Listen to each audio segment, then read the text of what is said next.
Charlie, where are you taking me? Mark's voice broke through the crisp morning air, his breath visible in the cold as he stumbled after the scruffy golden retriever. The leash had long slipped from his grasp, but Charlie wasn't running away. He was leading. And Mark, half asleep in his winter coat and boots hastily thrown on, had no choice but to follow. It was supposed to be a normal morning. Wake up, feed Charlie, sip coffee, scroll through emails. But the moment Mark had stepped outside, leash in hand, Charlie had bolted. Not in fear, not in play, but with a purpose. Mark had never seen his dog so focused, so determined. Something was out there, something urgent. It had taken all of 10 seconds for Mark to realize coffee would have to wait. The woods behind Mark's house stretched for miles. He had never ventured too deep. They were thick with towering trees and a ground layered with brittle leaves and pine needles. He jogged after Charlie, heart pounding harder than it should have been for someone in decent shape. "Charlie, slow down, boy!" Charlie didn't listen. He never acted like this. The golden retriever had been a stray when Mark found him a year ago, scavenging near a gas station. A little dirty, a little thin, but full of life. It had taken weeks for the dog to fully trust him, and now they were inseparable. But this morning, something had changed. Charlie had seen something, sensed something. The ground sloped downward, and Mark nearly lost his footing on a patch of ice. Charlie disappeared into a thicket of trees ahead, his fur blending into the dried brush. Mark picked up the pace, pushing past the low branches that snagged at his jacket. Then he saw it. Charlie stood frozen in place, his body tense. His tail, usually wagging at the slightest excitement, hung still. His eyes were locked on something ahead, something hidden among the trees. Mark stepped closer, following his dog's gaze. His breath caught in his throat. A small figure lay curled in the dirt. A child. For a moment, Mark couldn't move. The boy, no older than 6 or 7, was half buried in leaves, his skin pale beneath the dirt smudged on his cheeks. His tiny hands were curled against his chest, his lips parted slightly. He wasn't moving. Charlie let out a soft whine, inching forward with careful steps.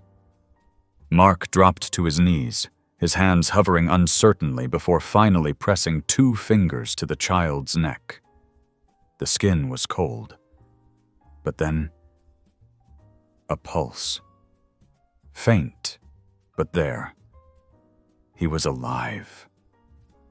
Mark's hands trembled as he shrugged off his coat and wrapped it around the small frame. "Hey, buddy," he whispered, keeping his voice soft as he gently shook the boy's shoulder. "Can you hear me?" No response. Charlie whined again, his nose nudging the child's arm. Mark pulled his phone from his pocket, fingers fumbling against the screen as he dialed 911. His mind was racing. How had this child gotten here? Where were his parents? Why was he alone? The dispatcher's voice came through, sharp and clear. 911, what's your emergency? Mark forced himself to stay calm. "I found a kid in the woods. He's unconscious, but he's breathing. I need an ambulance." The dispatcher fired off a series of questions: his location, the boy's condition, whether Mark saw any injuries. He answered as best he could, glancing around the forest as if expecting someone to emerge from the trees, calling for their missing child. But there was no one. "We've got a unit on the way," the dispatcher assured him. "Stay with him. Keep him warm." Mark ended the call and tightened his coat around the boy. He looked at Charlie, who was sitting beside them, watching intently. Good boy, he murmured, running a hand through the retriever's fur. You found him.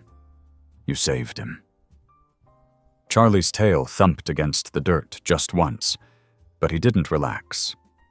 His eyes remained on the trees, ears pricked as if still listening for something. Mark frowned. The forest was silent.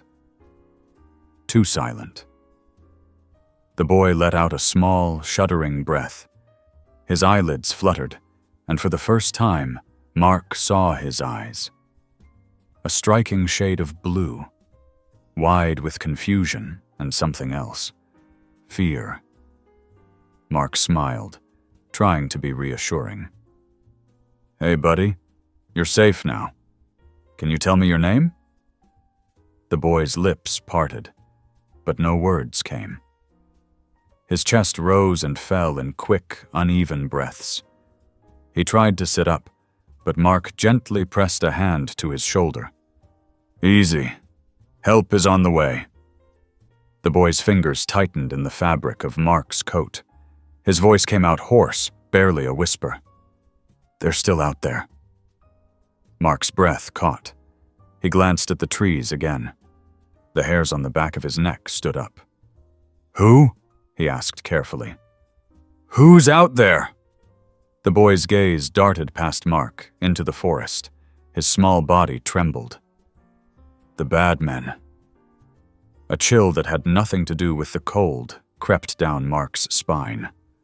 Charlie let out a low growl, his fur bristling. Mark wrapped his arms protectively around the boy. It's okay, he said firmly. You're safe. But deep in the woods, where the shadows stretched long beneath the trees, something moved. Mark sat on the cold ground, cradling the boy in his arms, while Charlie stood guard, his tail still, his ears perked, and his body rigid. The forest around them felt alive in a way that had nothing to do with the rustle of wind or the distant calls of birds. It was as if the trees themselves were holding their breath. It's okay, buddy, Mark whispered, pulling his coat tighter around the child. The boy's face, pale and streaked with dirt, leaned against Mark's chest. His small fingers clutched Mark's sleeve like it was a lifeline, but his words lingered. The bad men. Charlie let out a low growl, the sound rumbling in his chest, and it sent a fresh wave of unease through Mark. He looked up, scanning the woods. The trees stretched up like tall shadows, their branches twisting against the gray sky. There was no sign of movement now. No figures darting through the underbrush. No voices carried on the breeze. But that didn't mean they were alone. The boy whimpered softly, his body shivering against Mark's. They'll come back, he mumbled, the words barely audible. Mark stroked the child's hair gently, trying to steady his own nerves as much as the boy's. No one's going to hurt you, he said. We're going to keep you safe. Charlie and I, we've got you. At the sound of his name, Charlie glanced back at Mark and the boy. His golden fur was streaked with dirt and leaves, but his eyes were sharp, his attention unwavering. Charlie's focus had been uncanny from the start. He had known something was wrong, known exactly where to lead Mark. And now, even as the tension hung heavy in the air, Charlie's presence felt like a shield. Mark's thoughts raced as he tried to piece together what was happening. A young boy, alone in the woods? Bad men after him? It sounded like something out of a movie. But this wasn't a movie. The boy in his arms was trembling, breathing, clinging to him like his life depended on it. Minutes felt like hours. Then, finally, the faint wail of a siren broke the silence. Relief washed over Mark, though the boy didn't seem to relax. See? Help's coming, Mark said gently. The boy's blue eyes flicked toward the sound, then back to Mark. They'll come back, he repeated more insistently. Mark's stomach tightened. He didn't know who they were, but the fear in the child's voice was real. He pulled the boy closer, shielding him from the cold and whatever threats might still be out there. The sound of an engine drew nearer, and soon a flash of red lights cut through the trees. Mark stood, holding the boy firmly. Charlie trotted alongside them as they made their way toward the ambulance. 2 paramedics jumped out, their faces a mix of professionalism and concern. "Found him in the woods," Mark said quickly, his voice edged with urgency. "He's cold, and he was unconscious when I got to him. I don't see any obvious injuries, but he's terrified. He mentioned some bad men." The paramedics exchanged glances, then nodded. "Let's get him checked out." One of them, a young woman with kind eyes, took the boy gently from Mark. The boy's fingers clung to Mark's coat for a moment before loosening. "It's okay," Mark reassured him. "These people are here to help you." Charlie stayed close as the paramedics carried the boy into the ambulance. Mark lingered just outside, his breath visible in the chilly air. He watched as they covered the child with a thermal blanket and began their examination. Charlie sat at his feet, his watchful gaze never leaving the vehicle. One of the paramedics stepped back out to speak with Mark. "He's stable, but we're going to take him to the hospital for a full checkup. Do you have any idea who he is or where he came from?" Mark shook his head. "No, he didn't say his name. I don't know where he came from or how he ended up out here." The paramedic nodded, her brow furrowing. "We'll let the authorities know. They'll start looking for his family. Thank you for finding him. You probably saved his life."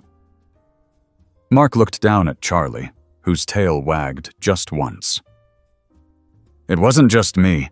Charlie, he—" Mark paused, unsure how to explain. "He knew something was wrong. He led me right to the boy." The paramedic glanced at the dog, her lips curving into a soft smile. "Sounds like you've got a very good dog." Mark nodded, reaching down to scratch behind Charlie's ears. "He's the best." The ambulance pulled away, lights flashing as it disappeared down the narrow dirt road. Mark stood there for a moment, the quiet settling back over the woods. Charlie nudged his leg, his eyes questioning. "What do you think, boy?" Mark said softly. "You think the kid's gonna be okay?" Charlie tilted his head, then let out a short bark as if saying yes. Mark gave a small smile. "Yeah, I think so too." But even as he spoke, his mind lingered on the boy's last words. The bad men. And the way he'd said it. So certain they would come back. Mark glanced back at the woods, where the shadows seemed deeper than before. He gave Charlie one last pat. "Come on, boy. Let's get back home." The two of them walked the familiar trail back to the house, but the unease lingered.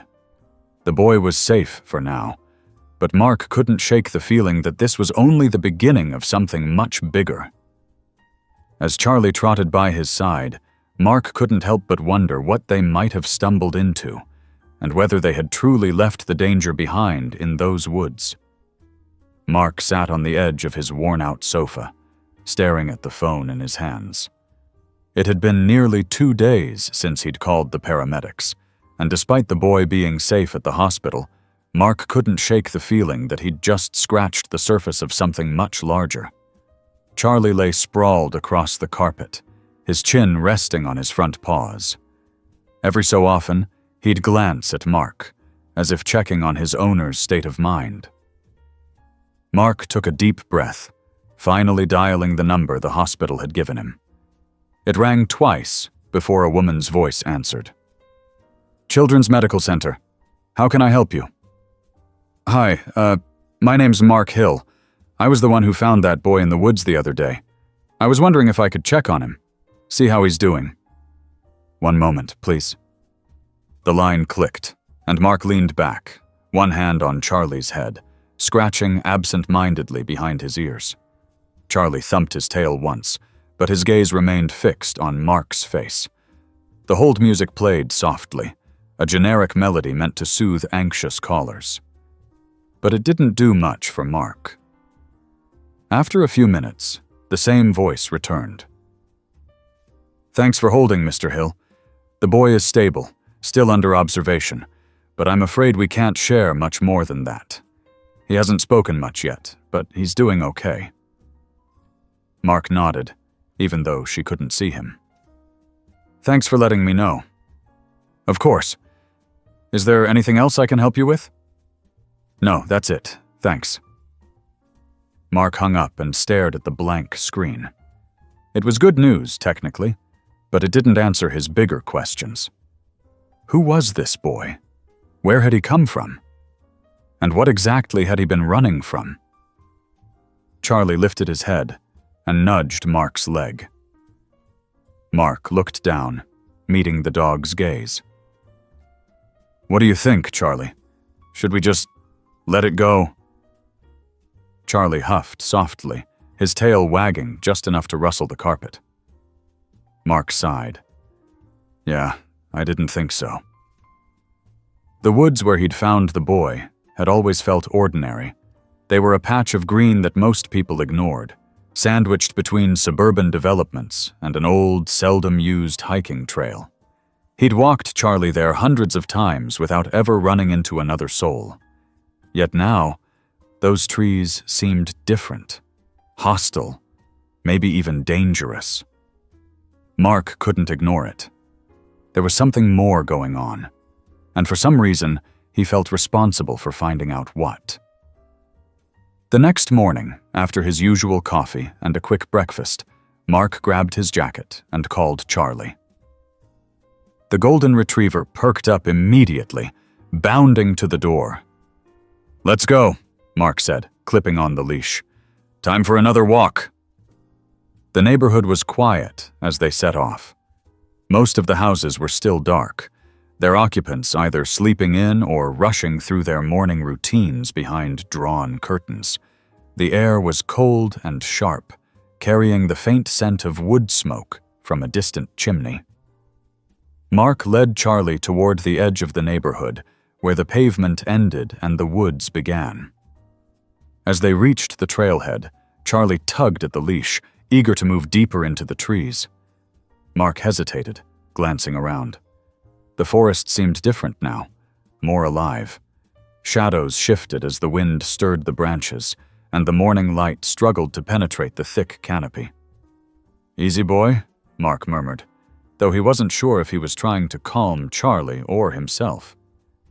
He let the dog guide him along the same path they'd taken 2 days earlier. The ground was still muddy in places, and patches of frost glittered where the sun managed to break through. They passed the spot where they'd found the boy.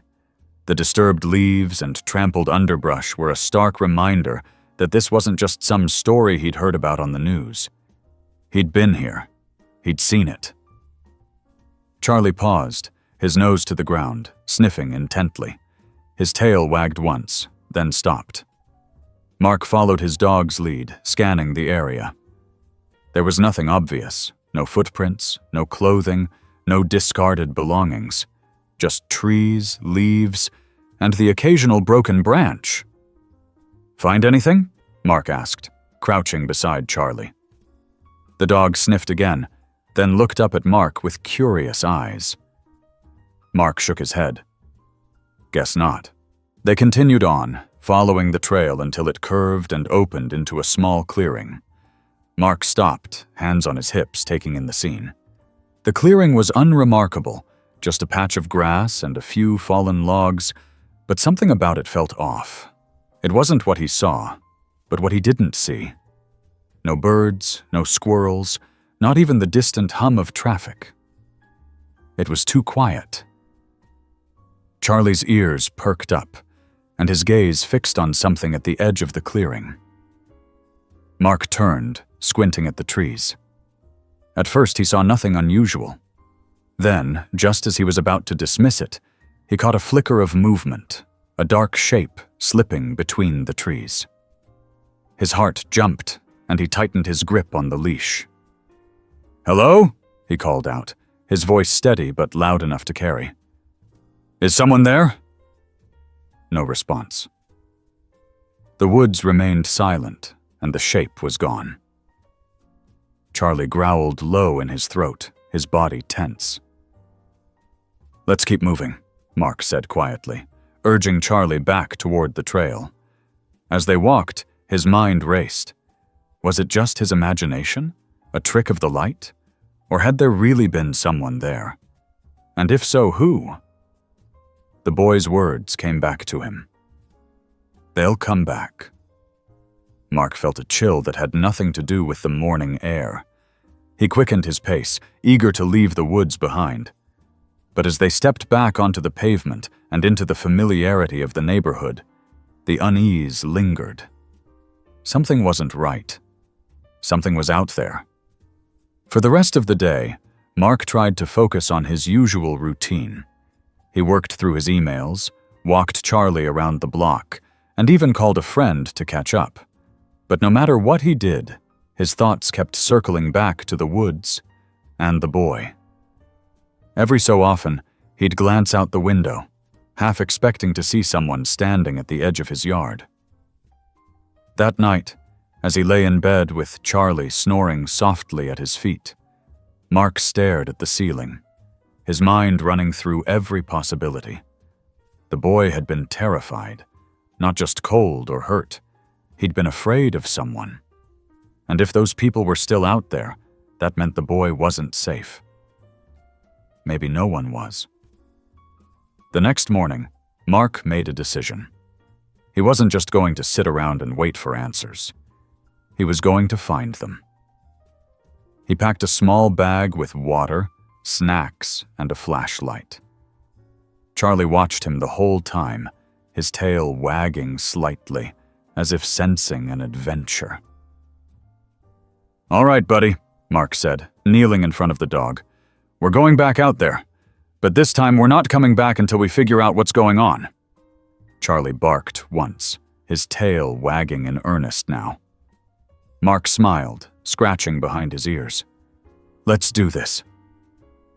They set off at dawn, the air crisp and the sky just beginning to lighten. The woods loomed ahead, their dark outlines cutting against the pale orange glow of the horizon. Mark's breath puffed out in small clouds as he and Charlie stepped onto the trail.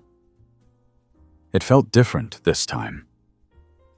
The unease was still there, but so was a sense of determination. He had a purpose now. He wasn't just wandering through the forest. He was searching for answers. The trail twisted and turned, leading them deeper into the woods. Mark stayed alert, scanning the trees and listening for any unusual sounds. Charlie trotted ahead, his nose to the ground, occasionally stopping to sniff at something only he could detect. They reached the clearing again, but this time Mark didn't linger. He kept moving, pushing farther into the forest than he'd ever gone before. The trees grew thicker, their branches intertwining overhead and blocking out much of the morning light. The air felt colder here, heavier somehow. After an hour of walking, they came across a small creek, its water clear and icy. Mark crouched down to fill Charlie's portable water bowl, watching the dog lap it up eagerly. He drank some water himself, then stood, stretching his legs. That's when he heard it. A faint rustling sound coming from somewhere behind them. Mark froze, his hand instinctively going to Charlie's leash. The dog had stopped drinking and was staring into the woods, his body tense. Mark turned slowly, scanning the trees. At first he saw nothing, but then he caught a glimpse of movement. Just a shadow, slipping between the trunks. His pulse quickened. "Hello?" he called out. "Who's there?" The rustling stopped. The forest fell silent. Even the creek seemed quieter. Mark's grip tightened on the leash. Charlie let out a low growl, his fur bristling. "Is someone out there?" Mark tried again, his voice steady. I'm not looking for trouble. I just want to know what's going on." For a long moment, there was no response. Then, just as Mark was about to turn back toward the trail, a voice spoke. "You shouldn't be here." Mark's heart skipped a beat. The voice was low, almost a whisper, and it came from the shadows. He squinted, trying to make out who had spoken. "Who are you?" Mark asked. "What's going on here?" No answer. Mark took a step forward, but Charlie pulled at the leash, as if trying to hold him back. Mark hesitated, then decided to trust his dog's instincts. He turned back toward the trail, moving quickly now, Charlie at his side. As they walked, Mark's mind raced. Someone was out there. Someone who didn't want him around. He needed to find out who and why. But first, he needed to get out of the woods and back to safety. By the time they reached the edge of the forest, the sun had risen higher, casting long shadows across the ground. Mark looked back over his shoulder, his eyes scanning the trees. He couldn't see anything, but he felt it. The woods weren't just a place anymore. They were a mystery, one that he couldn't ignore. Charlie wagged his tail as they stepped onto the pavement, but Mark's unease hadn't lifted.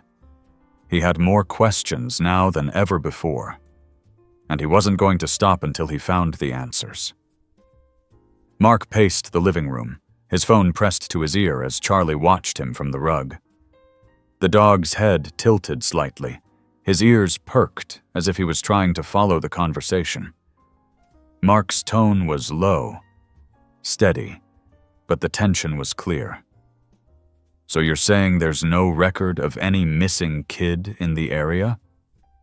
The voice on the other end belonged to a police officer, someone Mark had spoken with after the boy was taken to the hospital.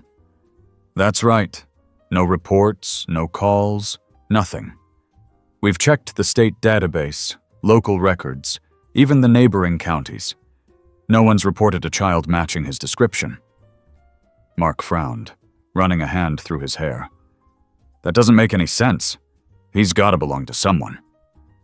"I don't disagree," the officer said.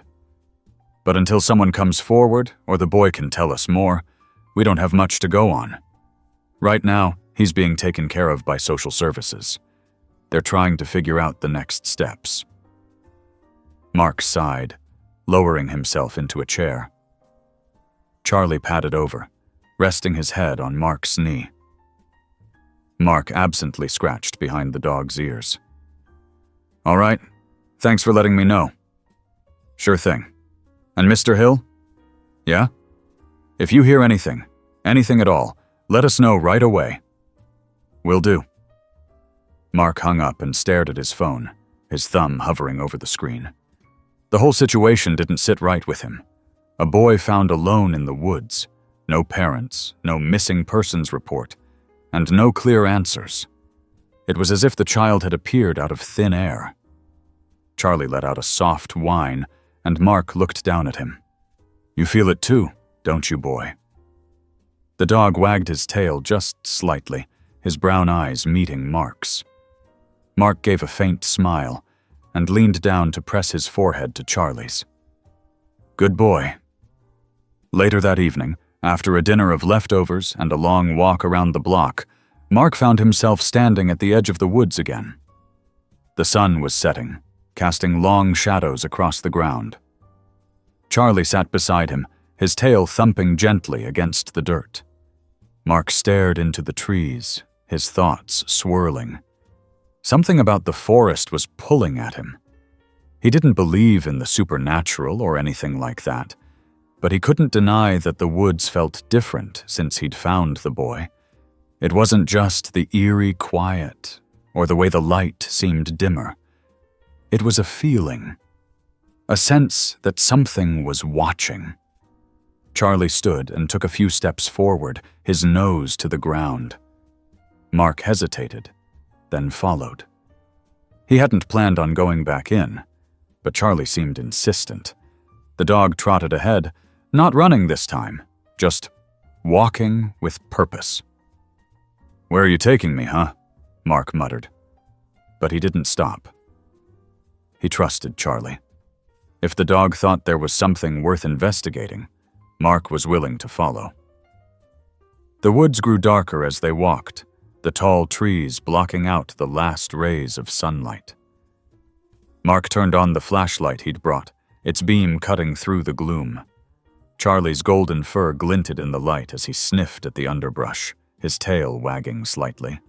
They walked for what felt like an hour, the forest closing in around them.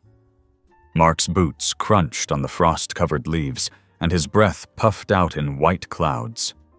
Every so often he stopped to look around, half expecting to see that shadowy figure again. But the woods remained still, silent except for their own movements. Finally, Charlie stopped. He stood in a small clearing, his body tense, his ears forward. Mark raised the flashlight, sweeping it across the space. At first, he saw nothing out of the ordinary, but then the beam caught something, a flash of color against the brown and green of the forest floor. Mark stepped closer, his heart pounding. It was a piece of fabric, torn and dirty, snagged on a low branch. He crouched down and picked it up. It was a child's jacket, the kind you'd see on any kid walking to school on a cold morning. But it was small, and it looked old, as if it had been there for a long time. He turned it over in his hands, his mind racing. Was this the boy's? Had he been out here longer than anyone thought? Mark straightened and looked around, his flashlight darting from tree to tree. There was no sign of a campsite, no footprints, no other belongings. Just the jacket. Charlie sniffed the ground, his nose tracing a line through the leaves. He stopped at the base of a large tree and let out a soft bark. Mark followed, crouching down to see what had caught the dog's attention. The leaves were disturbed here, as if someone had been lying there recently. The impression was faint, almost gone, but it was there. Mark's mind filled with questions. Had the boy been here? And if so, why had he left? Was he running from something? Or someone? Mark straightened and turned in a slow circle, scanning the forest. He thought about the boy's words again. The bad men. Could it have been his imagination? The fear of a lost child? Or was there something more to it? Charlie let out a soft whine, and Mark looked down at him. What do you think, boy? Should we keep looking? Charlie wagged his tail, his brown eyes steady on Mark. Mark nodded. All right, let's see what else we can find. They continued deeper into the woods, following no particular trail but trusting Charlie's instincts. Mark felt a growing unease, but he pushed it aside. He couldn't explain why he felt so compelled to keep searching. Maybe it was curiosity, or maybe it was something else, a sense of responsibility, a need to understand what had happened. The hours passed, the forest growing darker and colder. Mark kept an eye on the time, not wanting to lose track of how far they'd gone. He had a GPS app on his phone, just in case, but the signal was spotty. He made sure to mark their path mentally, noting landmarks and turns so they could find their way back. They didn't find any more signs of the boy. No more clothes, no footprints, nothing that would explain why he'd been in the woods. Mark tried not to feel discouraged. The forest was vast, and they could only cover so much ground in a single trip. He decided to head back, his steps slower now, his thoughts heavy. By the time they reached the edge of the woods, the stars were out, their cold light filtering through the branches. Mark felt a strange mix of relief and frustration. They hadn't found any clear answers, but he still couldn't shake the feeling that the forest was holding something back. Something important. As they stepped onto the pavement, Charlie wagged his tail and trotted a few paces ahead. Mark followed, glancing over his shoulder one last time. The woods were quiet again, just a wall of dark trees against the night sky. He turned away and headed home, Charlie's leash in hand. Back at the house, Mark settled into his chair, a hot cup of tea in his hands. Charlie curled up at his feet, his breathing slow and steady. Mark stared out the window, his thoughts drifting. He knew he'd go back. He couldn't leave it alone, not until he understood what had brought the boy to those woods, and why the forest felt so alive. Charlie stirred, lifting his head to look at Mark. The dog's eyes were calm, as if he understood what Mark was feeling. Mark reached down to scratch behind Charlie's ears. "We'll figure it out," he said softly. "Whatever it takes, we'll figure it out." Charlie let out a quiet huff, his tail thumping once against the floor. Mark smiled, the tension easing just a little. They'd take it one step at a time, one day at a time. He didn't know what they'd find, but he knew he wouldn't be alone. Charlie was with him, every step of the way. Mark woke up before sunrise, the house bathed in gray light. He'd slept fitfully, his mind cycling through all the unanswered questions.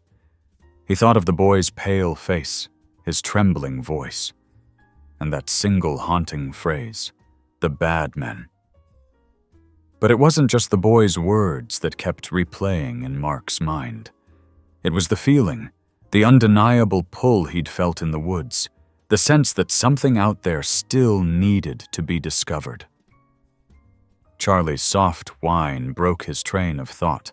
The dog was sitting by the door, tail wagging slowly, his body language expectant. He was ready to head out again. "Yeah, I hear you," Mark muttered, stretching his arms over his head. "Let's get going." This time, Mark packed more supplies. His backpack held water, energy bars, a first aid kit, a small folding knife, and a notebook and pen. He also made sure his phone was fully charged and brought along a portable charger. If he was going back into the woods, he wanted to be prepared for anything. The early morning air was crisp, biting at his face as he stepped outside. Charlie trotted ahead, his nose already to the ground, sniffing the damp earth. The neighborhood was quiet at this hour, the houses still dark, their windows reflecting the faint light of the coming dawn. Mark walked quickly, eager to reach the woods before the sun fully rose. When they arrived at the trailhead, the forest loomed like a wall of shadows. Mark hesitated for a moment, then took a deep breath and followed Charlie into the trees. The familiar path stretched out before them, the leaves crunching softly underfoot. As they walked, the sun began to rise, casting long beams of light through the branches. The forest slowly came to life with the sound of birds chirping and the rustle of small animals in the underbrush. Mark focused on the ground as they went, looking for anything that might have been missed before. Footprints, scraps of clothing, anything that could offer a clue. Charlie sniffed along the trail, occasionally stopping to investigate a particular patch of leaves. Mark kept a steady pace, his eyes scanning the trees, his ears tuned to the forest's subtle sounds. After about an hour of walking, they reached the clearing where they'd found the boy. Mark paused, taking in the scene. The clearing looked ordinary, just a patch of open ground surrounded by trees. But the memory of finding the boy here made it feel significant. He crouched down and ran his fingers over the ground, his mind working through the possibilities. "Why here?" he murmured to himself. "Why was he here, and how did he get so far from home?" Charlie sniffed at a spot near the base of a tree, then let out a soft bark. Mark turned and saw the dog pawing at something partially buried in the leaves. Mark walked over and crouched down, brushing away the debris. It was a small plastic toy, the kind a child might carry in their pocket. A bright blue dinosaur, scuffed and dirty. Mark held it in his hand, turning it over. The toy felt like a breadcrumb, a small piece of the puzzle that might lead to more. He slipped it into his pocket and patted Charlie's head. "Good boy. Let's keep looking." They moved deeper into the woods, leaving the clearing behind. Mark kept his eyes open for any signs. Broken branches, discarded items, unusual markings on the trees. Charlie stayed close, his tail wagging steadily, his nose working overtime. As they walked, the forest seemed to grow quieter, the bird calls fading into the distance. The air felt heavier, the light dimmer, even though the sun was now high in the sky. Mark wasn't sure how long they'd been walking when they came across a narrow, overgrown path that branched off from the main trail. Charlie stopped, his ears perked, and let out a low bark. Mark hesitated, then decided to follow the dog's lead. They turned onto the smaller path, pushing through the dense undergrowth. The farther they went, the more the forest changed. The trees were older here, their trunks thick and gnarled. Moss covered the ground in patches, and the air smelled damp and earthy. The path wound through the woods, curving and dipping in unexpected places. Mark couldn't shake the feeling that they were leaving the familiar world behind, stepping into a part of the forest that few people ever ventured. Then Charlie stopped suddenly, his body tense, his nose pointed ahead. Mark followed his gaze and saw something through the trees. An old, crumbling structure partially hidden by vines and overgrowth. It looked like the remains of a small building, maybe a hunting cabin or a long-abandoned storage shed. The roof had collapsed in places, and the walls were covered in moss and ivy. Mark approached cautiously, Charlie by his side. The building was silent, the air around it still. He stepped up to what remained of the doorway and peered inside. The interior was dark, the floor covered in fallen debris. Sunlight filtered through the gaps in the roof, casting uneven patches of light on the ground. "Looks like it's been here for decades," Mark said to Charlie, who sniffed at the threshold, his tail wagging slowly. "Let's take a look." Mark stepped inside, carefully avoiding the broken wood and rusted metal. He pulled out his flashlight and shone it around the room. There wasn't much left, just the remnants of old furniture, a few scattered tools, and a thick layer of dust and dirt. But as he moved the beam of light across the floor, something caught his eye. A piece of cloth sticking out from under a pile of debris. He knelt down and pulled it free. It was a child's shirt, small and faded, the fabric stiff with dirt. Mark's stomach tightened. It was another breadcrumb, another piece of the puzzle. He turned it over in his hands, looking for any identifying marks. There was nothing. No name, no tag, just a plain shirt. Charlie let out a low growl, and Mark looked up sharply. The dog was standing near the doorway, his ears back, his body tense. Mark's pulse quickened. "What is it, boy?" he whispered, his voice barely audible. Charlie growled again, then barked sharply, his tail rigid. Mark stood, his flashlight darting toward the door. The forest outside was silent, the trees casting long shadows. He strained his ears, listening for any sound. Footsteps, voices, movement. But there was nothing. "Stay close, Charlie," Mark said, his voice steady but firm. He tucked the shirt into his backpack and moved to stand beside the dog. He peered outside, the flashlight beam cutting through the shadows. The woods were still, but the feeling of being watched was stronger than ever. Mark's mind raced. Was someone out there? Or was his imagination playing tricks on him? He tightened his grip on the flashlight, his knuckles white. "Let's head back," he said quietly. "We've found enough for today." Charlie didn't move at first. He stood rigid, his eyes fixed on the forest. Then, slowly, his body relaxed. He turned to Mark and wagged his tail once, as if agreeing that it was time to go. They left the crumbling building behind and retraced their steps through the forest. Mark kept a brisk pace, his ears tuned to every sound, his eyes scanning the trees. The toy dinosaur and the shirt weighed heavily in his pocket and backpack, their presence a constant reminder that the boy had been here. But what had happened to him? And who, or what, had he been running from? When they finally reached the edge of the woods, Mark let out a breath he hadn't realized he was holding. The sight of the familiar trailhead and the open sky felt like a relief. Charlie wagged his tail, his usual energy returning now that they were out of the forest. As they walked home, Mark's mind churned. He'd found clues, but no answers. The woods had given up a few of their secrets, but they still held the truth. Hidden. Waiting. Mark knew he'd have to go back, and next time he'd be even more prepared. For now, he had 2 pieces of the puzzle. He just needed to figure out how they fit together. Mark spent the next few days poring over the small clues he'd gathered from the woods. The dinosaur toy sat on the kitchen counter, its once bright blue plastic now faded and scratched. The small shirt lay folded neatly beside it, cleaned as best he could manage. Each item carried a weight that felt heavier than their size or appearance.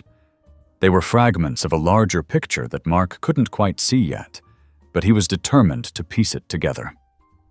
Charlie stayed close to Mark's side, his constant companion. The dog seemed to sense Mark's growing obsession, trailing him through the house as he paced back and forth, muttering theories under his breath. On the 3rd morning, as Mark stood in front of the fridge, staring blankly at its contents, Charlie let out a soft bark.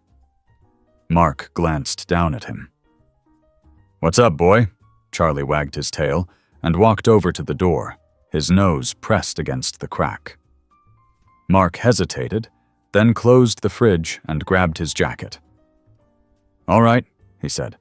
"Let's go see if we missed anything." The morning air was crisp and clear, the sunlight just beginning to filter through the trees. Mark followed Charlie down the familiar path, his boots crunching on the frost-covered leaves. As they approached the woods, Mark felt the now familiar mix of unease and anticipation. He wasn't sure what he expected to find, but he couldn't ignore the nagging feeling that there was more out there. They returned to the crumbling structure first. Mark examined every inch of the building's interior, poking through the piles of debris and shining his flashlight into the dark corners. But there was nothing else. No additional clues, no hidden messages. Just the same empty space and the faint scent of damp wood. Disappointed, Mark stepped outside and leaned against one of the weathered beams, staring into the trees. Charlie sniffed around the perimeter, his nose working overtime. Mark watched the dog, hoping he might uncover something new. After a few minutes, Charlie stopped and looked back at Mark, his ears pricked. "You find something?" Mark asked, pushing off the beam. Charlie wagged his tail and trotted a few paces ahead, stopping to sniff at the base of a large oak tree. Mark followed, his heart picking up speed. As he reached the tree, Mark noticed a small pile of stones near its roots. At first glance, it looked like a natural arrangement, just a cluster of rocks that had fallen into place over time. But as Mark crouched down, he realized the stones were too evenly stacked, too deliberate. Carefully, he moved the top stone aside and uncovered a small, rusted tin box. Mark's fingers hesitated on the lid. It was a simple container. No markings or inscriptions, just a plain tin that had seen better days. He glanced at Charlie, who was watching him intently, then took a deep breath and opened the box. Inside was a folded piece of paper, browned with age. Mark gently unfolded it, revealing a handwritten note. The ink was faded, but the words were still legible. It read, "If you find this, please help. I don't have much time. They're watching me, and I'm scared they'll take me away. If anyone ever comes looking, tell them I didn't mean to run away. Tell them I just wanted to be safe." Mark stared at the note, his chest tightening. The handwriting was small and uneven, like a child's. He read it again, trying to make sense of it. Who wrote this? How long had it been here? And who were they? Charlie let out a soft whine, nudging Mark's arm. Mark folded the note and put it back in the tin, then replaced the lid and slipped the box into his pocket. "Good boy," he said, scratching Charlie's head. "You're one heck of a tracker." They continued searching the area, but found no more clues. Mark couldn't stop thinking about the note. It felt like a plea from the past, a message left behind by someone who had been terrified and alone. He tried to imagine the child who wrote it, a boy or girl hiding in the woods, desperate for help. What had happened to them? And had they ever found safety, or were they still out there, somewhere, lost and afraid? The rest of the day passed in a blur. Mark returned home and spread out everything he'd found on the kitchen table. The dinosaur toy, the shirt, and now the tin box with its fragile note. He studied each item, hoping for a connection, a spark of insight. But the pieces refused to fit together. That night, Mark lay in bed, staring at the ceiling. His mind raced with questions. The boy he'd found in the woods. Was he connected to the items Mark had uncovered? Or was this an entirely different story, a mystery that had been buried long before the boy appeared? And what did it all mean? As he drifted off to sleep, Mark made a promise to himself. He wouldn't stop searching. He'd find the truth, no matter how long it took. The next morning, Mark called the police again. He asked if they'd found any new information about the boy, but the answer was the same. No missing persons reports, no new leads. Frustrated but undeterred, Mark decided to follow a different approach. He went online and began searching local archives, old newspaper articles, and community forums. He combed through records of missing children, looking for any mention of someone who might match the description of the boy he'd found. Hours turned into days as Mark immersed himself in the search. Charlie stayed by his side, occasionally nudging him to take a break. Mark would glance at the clock and realize he'd spent half the day reading through decades-old headlines and case files. He didn't mind. Each article, each snippet of information, felt like a step closer to understanding what had happened in the woods. One afternoon, as Mark sifted through an online archive of local news stories, he came across a small, faded article from over 30 years ago. The headline read, "Local boy disappears in state forest." Mark's pulse quickened as he read the article. It described a 7-year-old boy named Ethan who had vanished while playing near the edge of the forest. The search had gone on for weeks, but no trace of him was ever found. The boy's parents had been devastated, and the case eventually went cold. Mark stared at the screen, the words blurring as his mind raced. Ethan. Could it be him? Could the boy he'd found have some connection to this decades-old case? And if so, how? He printed the article and laid it on the table beside the other items. The name Ethan felt significant, though Mark couldn't say why. It was just a hunch, but it was the first real lead he'd come across. As he pieced through the details, another thought struck him. The note in the tin box. Could it have been written by Ethan? The handwriting seemed like it could belong to a young child. Mark pulled out the note and read it again, trying to imagine the fear that had driven a 7-year-old to hide a plea for help in the woods. The more he thought about it, the more convinced he became that the two were connected. Ethan's disappearance, the boy he'd found, the clues scattered in the forest, they were all threads in the same story. Mark just had to figure out how to tie them together.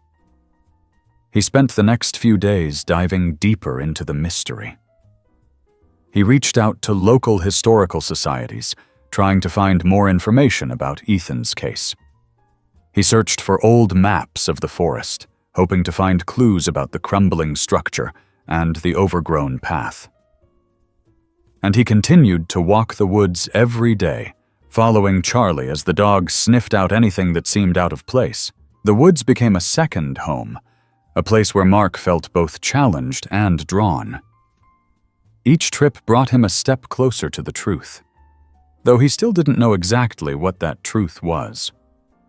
But one thing was certain: he wouldn't give up. Not until he found out what had happened to Ethan, and why the boy he'd rescued seemed so familiar, so intertwined with a story that had begun long before Mark ever set foot in those woods. Mark sat at his kitchen table, the old newspaper article spread out in front of him. The faded ink on the yellowed page seemed to carry the weight of time. Ethan Mitchell, age 7, missing since 1992. The accompanying photo showed a boy with wide, trusting eyes and a gap-toothed smile. Beside the article lay the small plastic dinosaur, still scuffed and worn, and the fragile note from the rusted tin box. Mark had read it so many times, he knew the words by heart. Charlie lay at his feet, his head resting on his paws, but his ears flicked whenever Mark shifted in his chair. The golden retriever had been restless since their last trip to the woods, as if he too felt the growing urgency. Mark tapped the edge of the newspaper. Ethan's name nagged at him. The boy he'd found in the woods couldn't possibly be the same person. Ethan would be an adult by now. But there was no shaking the feeling that the two stories were connected. And if they were, then Ethan's disappearance might be the key to understanding the boy's fear, his cryptic words, and the clues left behind. He stared at the article's scant details. Ethan had gone missing during a family picnic at the edge of the state forest. Search parties had scoured the area for weeks, but turned up nothing. The case had faded into obscurity, leaving his parents with no closure. Mark reached for his notebook, flipping through pages filled with his own notes and observations. The abandoned structure in the woods, the overgrown trail, the buried tin with its haunting message. Each element felt like a piece of a puzzle he was only beginning to assemble. That evening, as the sun dipped below the horizon and cast long shadows across his yard, Mark found himself back at the edge of the woods. Charlie trotted ahead, tail wagging, but he paused just before the trail began, glancing back at Mark as if seeking permission to go further.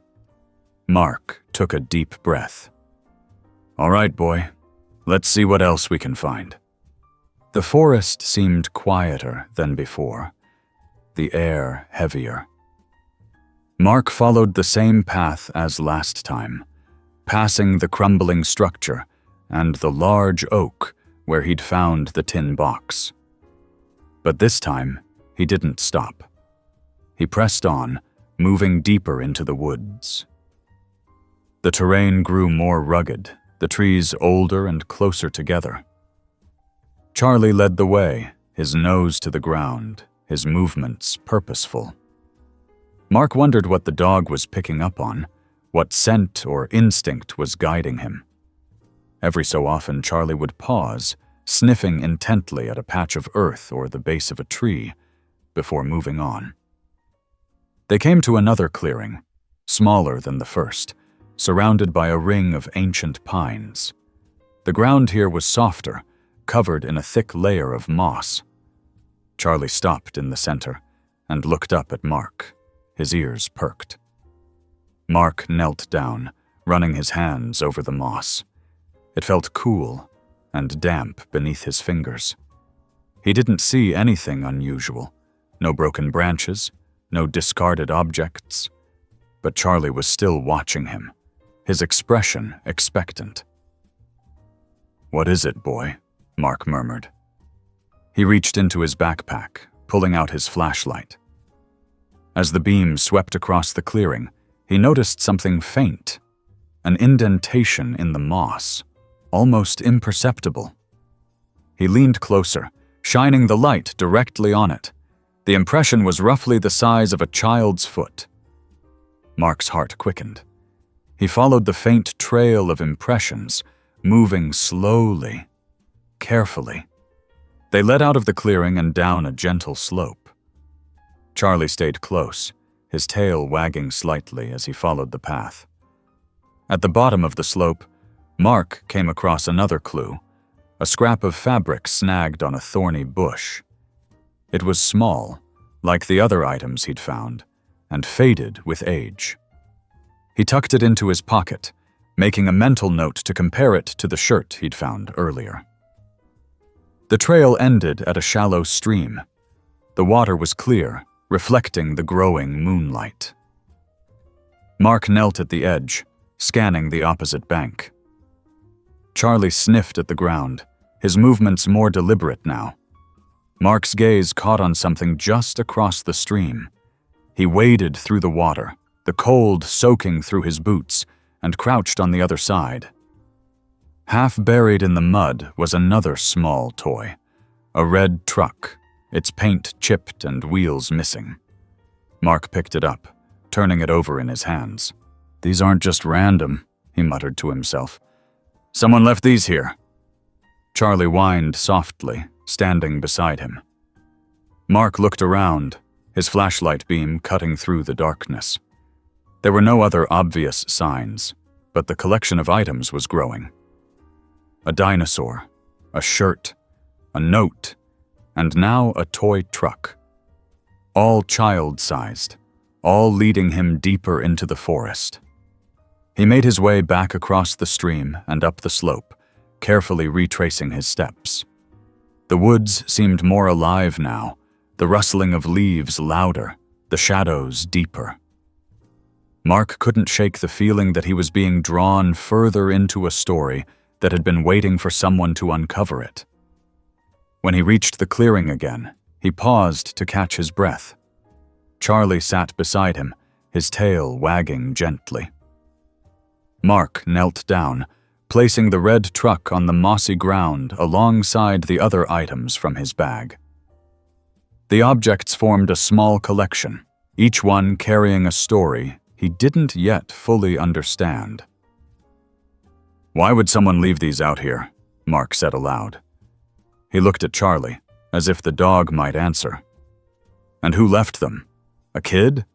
Someone looking for help, or something else?" Charlie tilted his head, his eyes calm but curious. Mark sighed and began packing the items back into his bag. He didn't have all the answers yet, but he was closer. He could feel it. The woods held more secrets, and he was determined to uncover them. As they made their way back home, Mark's thoughts churned. He needed more information, more pieces of the puzzle. Tomorrow, he'd call the local historical society again, ask more questions about Ethan's case, and dig deeper into the old newspaper archives. Maybe there were other missing children he hadn't come across yet, other connections that would shed light on the clues he'd found. Mark glanced down at Charlie, who was trotting happily by his side. "Good work today, boy," he said. "We're getting there." Charlie barked once, his tail wagging. Mark smiled, feeling a spark of hope. The mystery wasn't solved, but it wasn't out of reach either. He just had to keep going. The woods might be vast and full of shadows, but Mark had a guide and a growing sense that the truth, no matter how buried, was waiting for him to find it. The next morning, Mark spread his growing collection of clues out across the kitchen table. The toys, the shirt, the note from the tin, and the article about Ethan Mitchell. Together, they painted a picture that was still blurry at best, but one that compelled him to keep digging. Charlie sat beside him, tail wagging lazily as Mark paced back and forth. The dog seemed to sense his owner's determination, watching intently as Mark jotted down notes and flipped through pages of printed articles. For days now, this had been Mark's routine, walking the woods in search of new clues and then returning home to sift through the evidence, hoping for a breakthrough. Mark paused, staring at the note again. The handwriting, uneven and rushed, felt personal, like a small voice reaching out from the past. He held it up, reading the words once more. "If you find this, please help. I don't have much time. They're watching me, and I'm scared they'll take me away." "Who's they?" Mark muttered under his breath. He glanced at Charlie, who tilted his head as if sharing his confusion. Why would a kid write something like this and hide it in a tin box? And why out there, in the middle of nowhere? The more Mark thought about it, the more the woods felt like the central piece of the puzzle. They weren't just the backdrop for Ethan's disappearance. They were a character in their own right, a place that seemed to hold on to secrets long after people had moved on. Mark decided it was time to go back. Again. He packed his bag carefully, a flashlight, a first aid kit, energy bars, water, a notebook, and his phone. This time he also brought a small handheld GPS device, just in case he lost his way. The woods were familiar now, but he didn't want to take any chances. Charlie perked up as soon as Mark grabbed his jacket. The dog wagged his tail and trotted to the door, ready for another outing. Mark smiled.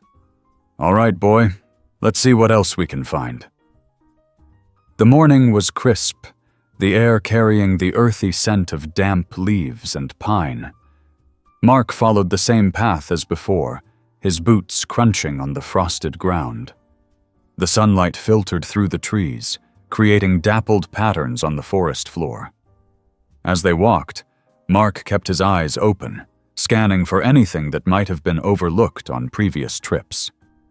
When they reached the clearing, Mark paused. He knelt down and inspected the mossy ground where he'd found the faint footprints before. They were still visible, though fainter now. Charlie sniffed the area, his nose working diligently. Mark's flashlight beam swept over the ground, and he noticed a patch of dirt that seemed disturbed. It wasn't obvious at first glance, but as he brushed away the leaves, he uncovered a shallow depression, almost as if something had been buried there.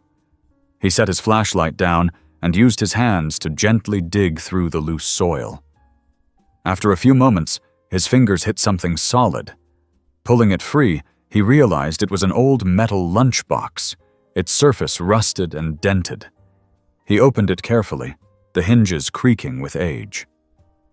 Inside, he found a handful of objects, a small photo, a folded piece of paper, and a plastic bracelet. The photo was faded, the colors nearly gone, but it showed a boy and a girl, both smiling. The girl was older, maybe 12 or 13, while the boy looked to be about 7, the same age Ethan had been when he disappeared. Mark turned it over, but there were no names, no dates, nothing to identify them. The folded paper was another note, written in the same childish handwriting as the one from the tin box. Mark's heart raced as he read it. "They're always close. I can hear them at night. I'm scared to leave the clearing. If someone finds this, tell my sister I miss her. Tell her I'm trying to get back." The bracelet was simple, made of bright plastic beads strung together on a piece of elastic. It looked homemade, the kind of thing a kid might make at summer camp or a birthday party. Mark turned it over in his hands, wondering if it had belonged to the boy in the photo, or to Ethan. He carefully placed the items back in the lunchbox and tucked it into his bag. As he stood, he felt the weight of the discovery settling on him. The clues were growing, but so were the questions.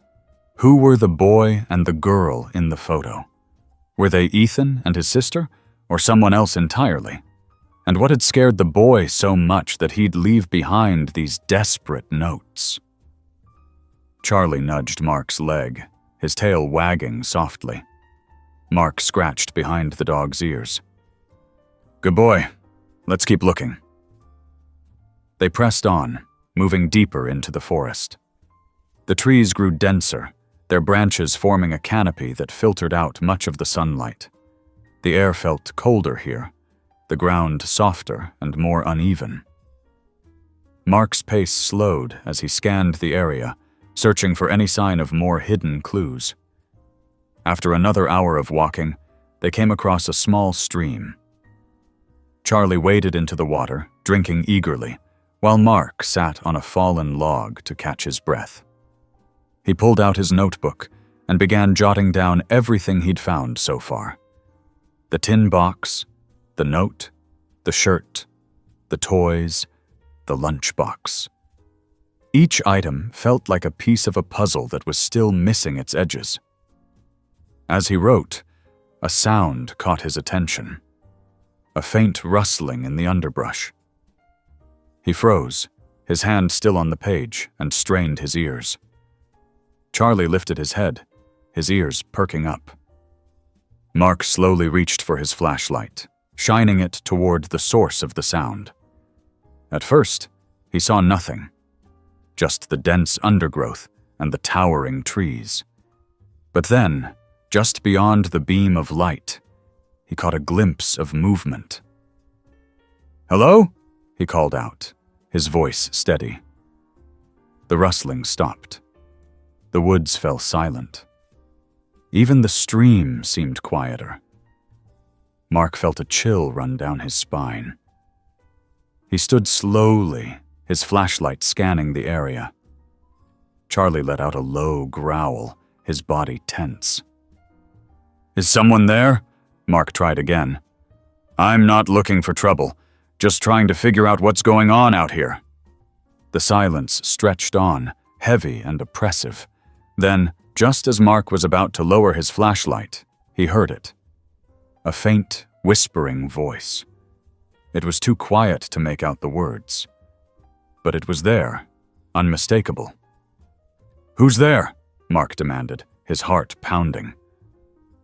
No response. The forest remained still. Mark turned to Charlie, who was staring into the trees, his ears flat. "Let's go," Mark said quietly. "We've got what we came for." They retraced their steps, moving quickly but carefully. Mark's mind raced. The whisper had been real, he was certain of it. But who, or what, had it come from? And why had it stopped as soon as he spoke? When they finally emerged from the woods, the late afternoon sun felt like a relief. Mark glanced back at the tree line, half expecting to see someone watching from the shadows. But the forest was still, the trees swaying gently in the breeze. Back at home, Mark laid the lunchbox and its contents on the table beside the other clues. The photo, the note, the bracelet. Each one seemed to carry its own weight, its own story. He stared at them for a long time, trying to connect the dots. The woods weren't just a setting for these clues. They were a character, a living presence that held the truth just out of reach. Mark felt a mix of frustration and determination. He knew he couldn't stop now. The answers were out there, somewhere in those trees, and he would keep searching until he found them. Mark set down his pack in the kitchen, exhaustion etched into his movements. Charlie padded around the room, his tail wagging faintly as he settled into his usual spot by the window. The golden retriever let out a soft sigh, resting his chin on his paws, as if sensing they were nearing the end of a long journey. Mark pulled out the photo from the lunchbox, holding it under the kitchen light. The boy and girl in the picture stared back at him, their smiles frozen in time. He thought again of the rusted tin, the old stone marker, and the note written in a child's shaky hand. They were all pieces of a story that had begun decades ago, and now it was time to put those pieces together. He reached for the notebook where he'd been keeping track of his discoveries. The pages were filled with sketches, descriptions, and fragments of thought. Mark flipped through them slowly, pausing on the drawing of the stone marker. The shape was so simple, so unremarkable, yet it had felt so significant in the clearing. It wasn't a monument or a gravestone. It was a marker, a placeholder for something unseen. Mark stared at the picture in his hands.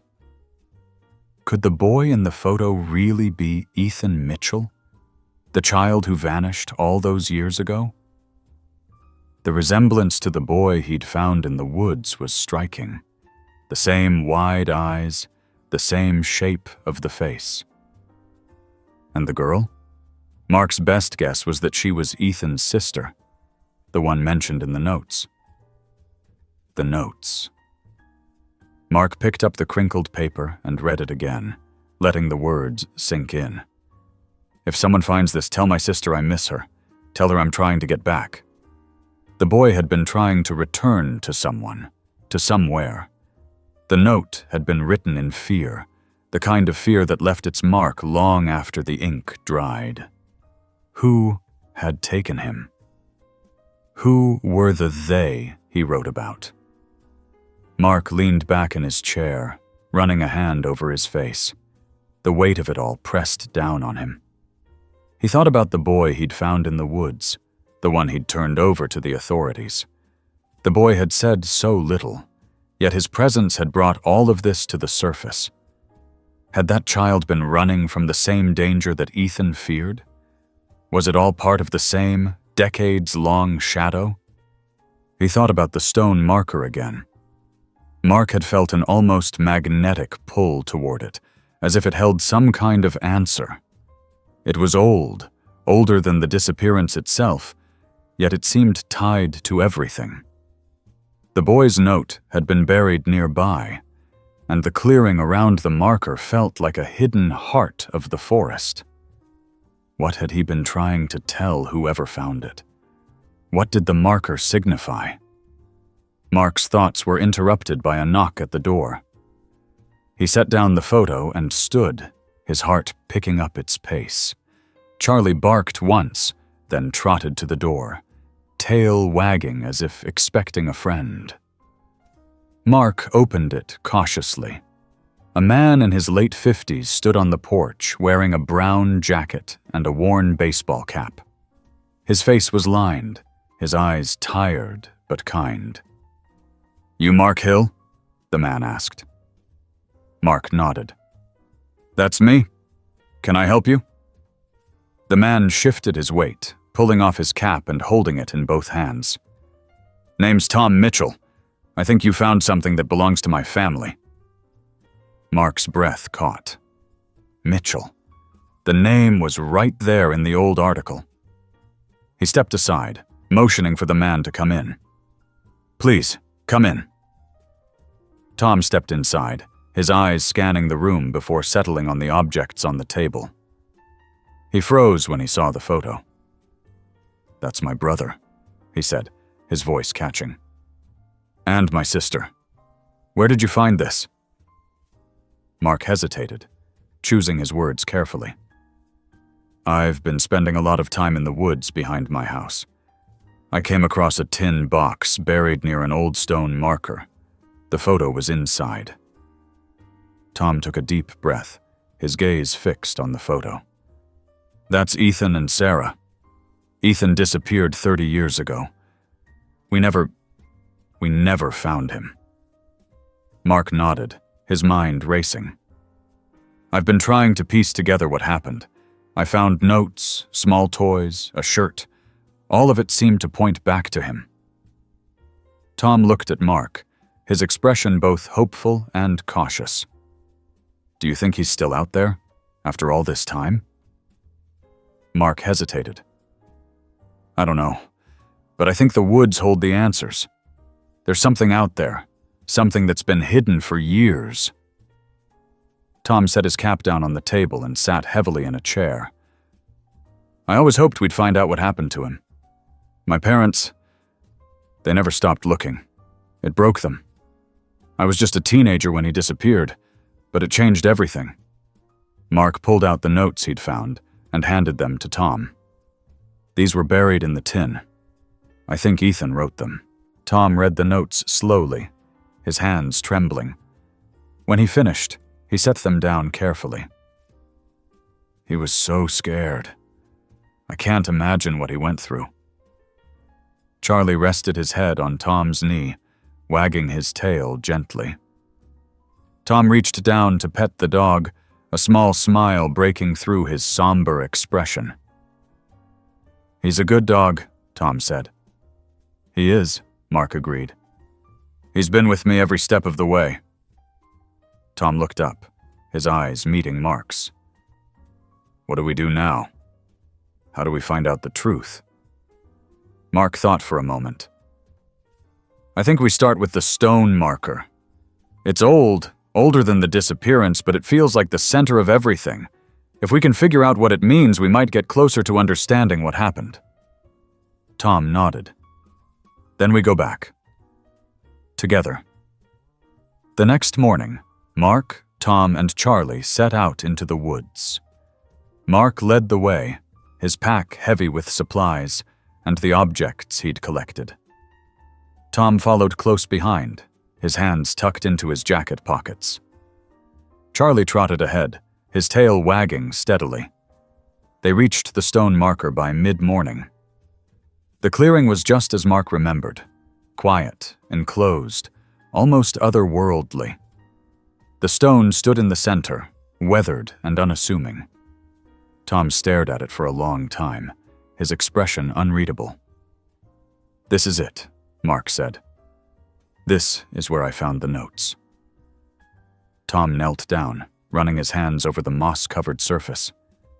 "It feels ancient, like it's been here forever." Mark nodded. "That's what I thought too.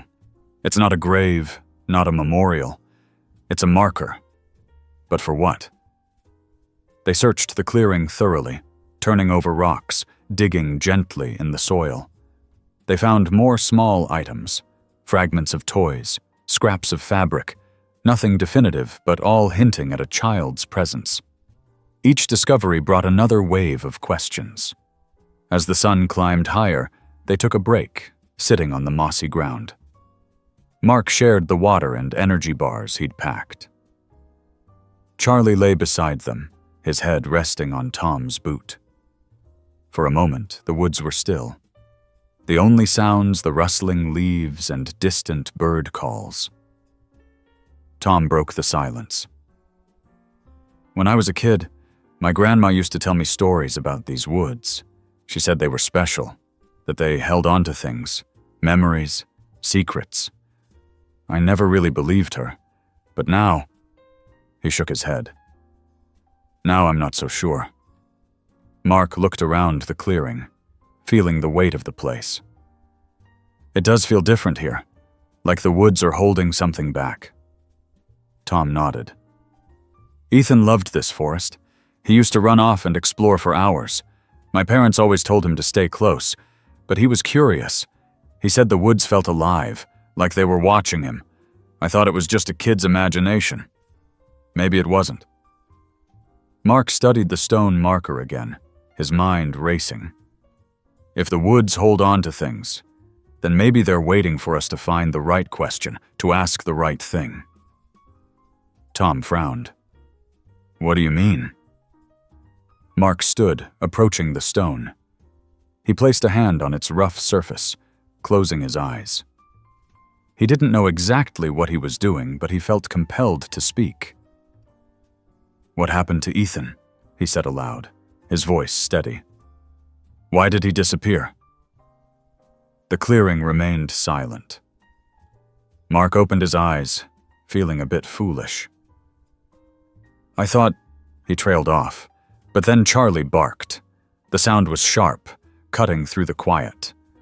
Mark turned to see the dog standing at the edge of the clearing, his ears up, his body tense. Tom stood quickly. "What is it, boy?" Charlie barked again, then ran a few steps forward, pausing to look back at them. Mark and Tom exchanged a glance, then followed the dog. Charlie led them out of the clearing and into a narrow, overgrown path. The trail wound deeper into the forest, the trees growing thicker, the light dimmer. After several minutes, they came upon another clearing. This one was smaller, more enclosed, and at its center was another stone marker. But this one was different. Taller, more weathered, and surrounded by a circle of smaller stones. The air felt heavier here, the silence more profound. Tom approached the marker slowly, his breath visible in the cool air. This feels important," Mark nodded. "Maybe this is what Ethan was trying to lead us to." They searched the clearing, their movements careful and deliberate. Mark felt a strange energy in the air, a sense that they were on the brink of something significant. Charlie sniffed the ground, his tail wagging slightly. It was Tom who found it. Near the base of the central marker, buried under a thin layer of moss, he uncovered a small wooden box. It was old, the wood worn and splintered, but intact. Tom opened it carefully, revealing a stack of papers inside. The pages were yellowed, the handwriting faded but legible. Mark leaned over, reading the words as Tom held the papers steady. The notes were from Ethan. They spoke of his fear, his longing to go home, his determination to find his sister. They also spoke of someone else, an unnamed figure who had lured him into the woods, who had promised safety, but delivered fear. Tom's hands shook as he read the final note. "Ethan was trying to warn us. He left these here, so we'd know what happened." Mark felt a wave of emotion wash over him. "We found his story," he said softly. "We found the truth." They sat in silence for a long moment, the weight of the discovery settling over them. The woods had finally given up their secret, and the pieces of the puzzle had come together. They didn't have all the answers, but they had enough. As they made their way back to the main trail, the sun broke through the canopy, casting warm light on the path ahead. Charlie trotted beside them, his tail wagging, as if he too understood that something important had been accomplished. Mark and Tom walked side by side, their steps lighter, their hearts a little more at ease. The woods, once a place of shadow and mystery, now felt like a place of closure. They had found Ethan's voice, his message, and his story. And though the forest would always hold its share of secrets, Mark knew they had brought one long-buried truth back into the light.